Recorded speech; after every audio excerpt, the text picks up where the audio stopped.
अस्सलाम वालेकुम। मैं हूं अदिल इम्तियाज़। चिंटू अपनी क्लास का एक मुनफरद बच्चा था। वो जब भी किताब को खोलता था, अचानक तमाम किरदार किताब से बाहर आ जाते थे और वो इन कहानियों को देखकर बहुत खुश हो जाता था। और फिर उसे मिली मैथमेटिक्स की एक किताब। ये किताब उसने खोली तो उसे कुछ कुछ कहानियां नज़र आनी शुरू हो गईं। लेकिन ये कहानियां उस वक्त नज़र आना बंद हो गईं जब उसको उसकी क्लास के टीचर ने कहा कि बेटा, हर बच्चा मैथमेटिक्स नहीं कर सकता। मैथमेटिक्स गॉड गिफ्टेड एक एबिलिटी है जो कि बच्चों के जीन्स में मौजूद होती है, इसलिए तमाम क्लास के बच्चे अच्छा मैथमेटिक्स नहीं कर सकते। ये सुनना था कि चिंटू की सारी कहानियां गायब हो गईं। वो 10 साल तक मैथ से, हिसाब से, रियाजी से मगजमारी करता रहा, लेकिन उसे मैथमेटिक्स समझ ना आया। उसकी परेशानी का ये आलम था कि वो अकेले कमरे में बैठकर रोता था। लेकिन फिर उसको 10 सालों के बाद एक उस्ताद मिले। ये उस्ताद उसके मेंटोर थे और उन्होंने चिंटू को बताया कि मैथमेटिक्स तमाम बच्चों के लिए है, क्योंकि आपके पास वही दिमाग है जो कि दूसरे बच्चों के पास है। उसके उस्ताद ने कहा कि आज आपने मैथमेटिक्स को यस कहना है।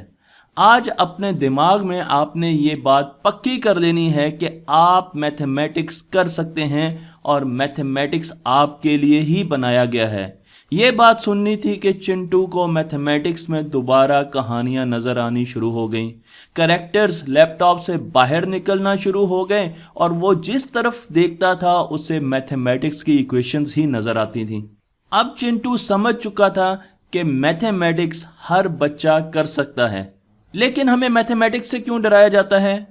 बहुत से ऐसे असातिज़ा और वालिदैन हैं जो ये समझते हैं कि मैथमेटिक्स में हर बच्चा अच्छा या काबिल नहीं हो सकता। लेकिन इसके साथ साथ हमारे कार्टून्स देखिए। मैं आपको पाकिस्तान में देखे जाने वाले एक मशहूर ब्रांड के कार्टून्स के बारे में बता रहा हूँ।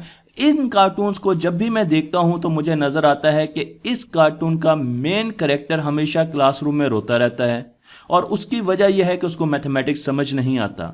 वो होमवर्क नहीं करता और मैथमेटिक्स को देखकर अपना सर पकड़ लेता है। हमारे बच्चे इन कार्टून्स को बहुत गौर से देख रहे होते हैं और वो इस कार्टून कैरेक्टर से बहुत ज़्यादा इंस्पायर्ड हैं। जब क्लास में टीचर मैथमेटिक्स पढ़ा रहा होता है उस वक्त ये बच्चा दूसरे बच्चों के साथ शरारतें करता है। तो अब आप बताइए कि जब आप बच्चों को सुबह शाम मैथमेटिक्स से डरने का सबक देंगे तो वो कैसे मैथमेटिक्स की तरफ आएंगे?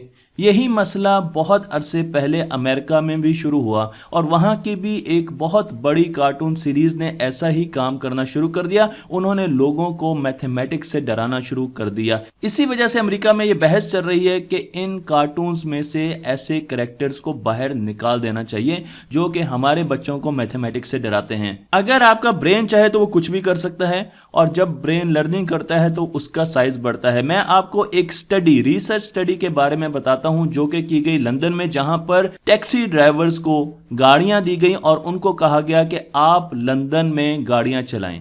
लंदन में 25,000 स्ट्रीट्स हैं और टैक्सी ड्राइवर्स को 20,000 मुख्तलिफ जगहों को याद रखना पड़ता है। कुछ अरसे के बाद जब इन टैक्सी ड्राइवर्स के ब्रेन का, दिमाग का स्कैन किया गया तो रिसर्चर्स को यह जानकर हैरानी हुई कि उनके दिमाग का एक खास हिस्सा जिसे हम हिप्पोकैम्पस कहते हैं, जिसमें मेमोरी फॉर्मिंग होती है, मेमोरीज बनती हैं, उसका साइज बहुत बढ़ चुका था। और ये सिर्फ एक ड्राइवर के साथ नहीं था बल्कि तमाम ड्राइवर्स के साथ यही काम हो रहा था।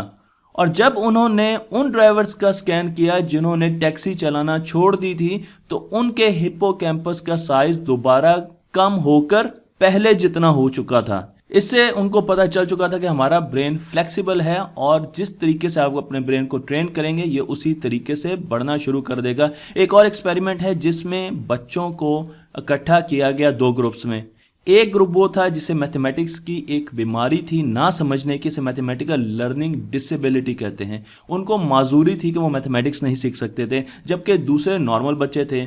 मैं आपको यहाँ पर उनके स्कैन दिखा रहा हूँ। अगर आप ऊपर का स्कैन देखें, जो रेड कलर के डॉट्स आपको नजर आ रहे हैं, ये वो बच्चे हैं जिनको मैथमेटिकल डिसेबिलिटी थी और ये मैथमेटिक्स सीख नहीं पा रहे थे, लेकिन इनके दिमाग में एक्टिविटी बहुत हो रही थी और वो आपको रेड कलर के इन स्पार्क से नजर आ रही है। तो इन बच्चों को जो कि 7 से 9 साल की उम्र के थे, 8 हफ्तों तक इन तरीकों से ट्रेनिंग दी गई जो कि मैं आपको इस प्रेजेंटेशन में बता रहा हूं। और उसके बाद जब इनके रिजल्ट्स देखे गए टेस्ट के, तो इनके रिजल्ट्स बिल्कुल बराबर थे, सिर्फ 8 हफ्तों में। जिससे हमें फिर अंदाजा हो गया कि अगर हम चाहें और अच्छे तरीके से मैथमेटिक्स पढ़ें तो मैथमेटिक्स हमें आ सकता है। मैथमेटिक्स हर किसी के लिए बनाया गया है। तो ये एक बहुत बड़ी मिसकंसेप्शन है कि मैथमेटिक्स में कुछ लोग अच्छे होते हैं और कुछ लोग अच्छे नहीं होते। और ये चीज़ हमें बताई एक बहुत बड़ी प्रोफेसर डॉक्टर जो बॉयलर ने, जो कि मैथमेटिक्स पर बहुत ज़्यादा रिसर्च करती हैं, नासा में लेक्चर्स देती हैं और व्हाइट हाउस की कंसल्टेंट भी रह चुकी हैं। इनकी एक कंपनी का नाम यूक्यूब्ड है जो कि बच्चों को मैथमेटिक्स पढ़ाने के तरीकों के बारे में ट्रेनिंग देती हैं। इन्होंने बहुत सी बुक्स लिखी है जिसमें मैं आपको मैथमेटिकल माइंडसेट दिखा रहा हूं। और उसके बाद इनकी जो किताब है the elephant in the classroom, बहुत ज़्यादा मशहूर किताब है। और क्योंकि ये स्टैनफोर्ड यूनिवर्सिटी में प्रोफेसर हैं, इसलिए वहाँ की न्यूरो लैब्स के साथ भी इनका बहुत गहरा ताल्लुक है। और उनकी मदद से इन्होंने रिसर्च से ये बात साबित की कि मैथमेटिक्स हर बच्चे के लिए है। जो बॉयलर अपनी क्लास के बाहर 8 मुख्तलिफ किस्म के नोट्स लगाती हैं। आप पॉज कीजिए इस वीडियो को और एक मरतबा इन नोट्स को ज़रूर पढ़िए। इनका कहना यह है कि हमें मैथमेटिक्स को विजुअलाइज करना होगा समझने के लिए। हमें मैथमेटिक्स से तस्वीरें बनानी होंगी, क्योंकि जूं जूं बच्चों को तस्वीरों के साथ मैथमेटिक्स पढ़ाया जाएगा, उनके कॉन्सेप्ट्स बहुत अच्छे होंगे और उनको चीज़ें बहुत देर तक याद रहेंगी। इसके साथ साथ जो दूसरी चीज़ है जिस पर हम बिल्कुल भी तवज्जो नहीं देते, इनकी रिसर्च ने साबित किया कि जब भी हम मैथमेटिक्स में गलती करते हैं तो उस गलती से हम मैथमेटिक्स में बहुत ज़्यादा सीखते हैं। हमारे दिमाग का साइज बढ़ जाता है क्योंकि हमारे दिमाग के न्यूरॉन्स बहुत ज़्यादा इलेक्ट्रिकल करंट पास करते हैं जबकि हम गलती कर रहे होते हैं। और उन्होंने हमें बताया कि जब भी हम गलती करते हैं तो हमारे साइनेप्सिस, जो कि न्यूरॉन नेटवर्क मुख्तलिफ सेल्स को मिलाते हैं, उनके बीच में इलेक्ट्रिकल सिग्नल पास होते हैं। जब हम गलती करते हैं तो एक सिग्नल पास होता है और जब उस गलती का इदराक होता है, हमें पता चलता है, तो 2 सिग्नल पास होते हैं। और अगर हम क्वेश्चन बिल्कुल ठीक कर दें तो हमारी ब्रेन एक्टिविटी बहुत कम होती है। इस वजह से ज़्यादा ब्रेन एक्टिविटी के होने की वजह से ब्रेन के कनेक्शन ज़्यादा होते हैं और ब्रेन का साइज भी बढ़ जाता है। डॉक्टर साहबा ये भी कहती हैं कि जब बच्चा मुश्किल सवाल करता है, मिस्टेक्स करता है, तो वो बहुत ज़्यादा सीखता है। इसलिए मैथमेटिक्स में अगर आप गलतियाँ कर रहे हैं तो खुश हो जाइए।